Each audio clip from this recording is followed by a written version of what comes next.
Revocation by destruction of subject matter. When the subject matter of the offer is destroyed before acceptance of the offer is treated as revoked. बहुत simple सी बात है। X ने Y को पूछा, क्या आप मेरी मोटरसाइकिल 1 लाख रुपए में खरीदेंगे क्या? ठीक है। इसने एक्सेप्ट किया नहीं, उससे पहले ही मोटरसाइकिल एक्सीडेंट में खराब हो गई।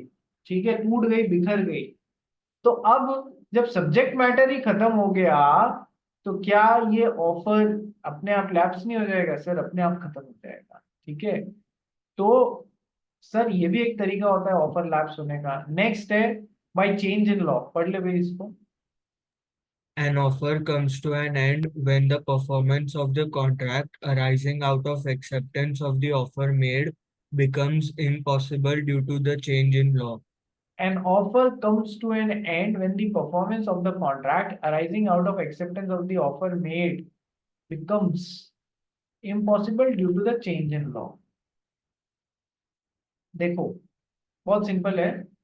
सर मान लो कि ये जो अफीम होती है, अफीम मतलब समझते हो ना, वो ड्रग जिससे कि नशा हो जाता है, ओपियम जिसको इंग्लिश में बोलते हैं।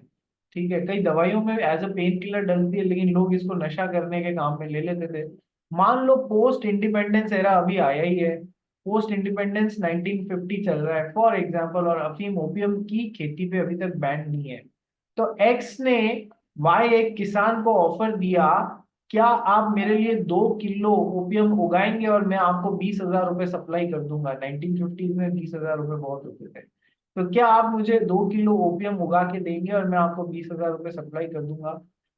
अभी तक इसने हाँ या ना नहीं बोला है, लेकिन अभी ये ऑफर खुला पड़ा है। इसी दौरान चेंज इन लॉ हो जाता है। क्या हो जाता है? सरकार बोलती है आज से अफीम की खेती बैंड, और उसमें ट्रेडिंग बैंड, बिना सरकारी परमिशन के बैंड। ठीक है। तो सर क्या मतलब है इसका? कि सर ये offer due to change in law अपने आप खत्म हो गया है। ठीक है। इसी तरीके से मिस्टर एक्स ने मिस्टर वाई को प्लास्टिक कप मैन्युफैक्चरिंग मशीन बेचने की बात करी, ऑफर दिया। ये अभी सोच ही रहे थे जितने सरकार ने क्या है, प्लास्टिक कप को और थैलियों को बैन कर दिया, पॉली बैग्स को बैन कर दिया। तो सर ये अब चेंज इन लॉ हो गया, ऑफर अपने आप लैप्स हो गया। बात समझ में आ गई? यस। तो सर ये तरीके, 8 अलग अलग तरीके होते हैं जिनसे ऑफर लैप्स हो जाता है। ठीक है। बाकी का अपन करेंगे कल। ठीक है। ये मैं शायद इतना ध्यान नहीं दूं आपको, या देखते हैं इसको कैसे कंप्लीट करना है। कल एक लास्ट टॉपिक बचेगा अपना, standard forms of contract contained in printed documents. ये एक कल के लिए टॉपिक रहेगा। क्वेश्चंस करके आना। क्वेश्चंस इसके करके आना। कितने क्वेश्चंस हैं कि सर? 15 क्वेश्चंस हैं।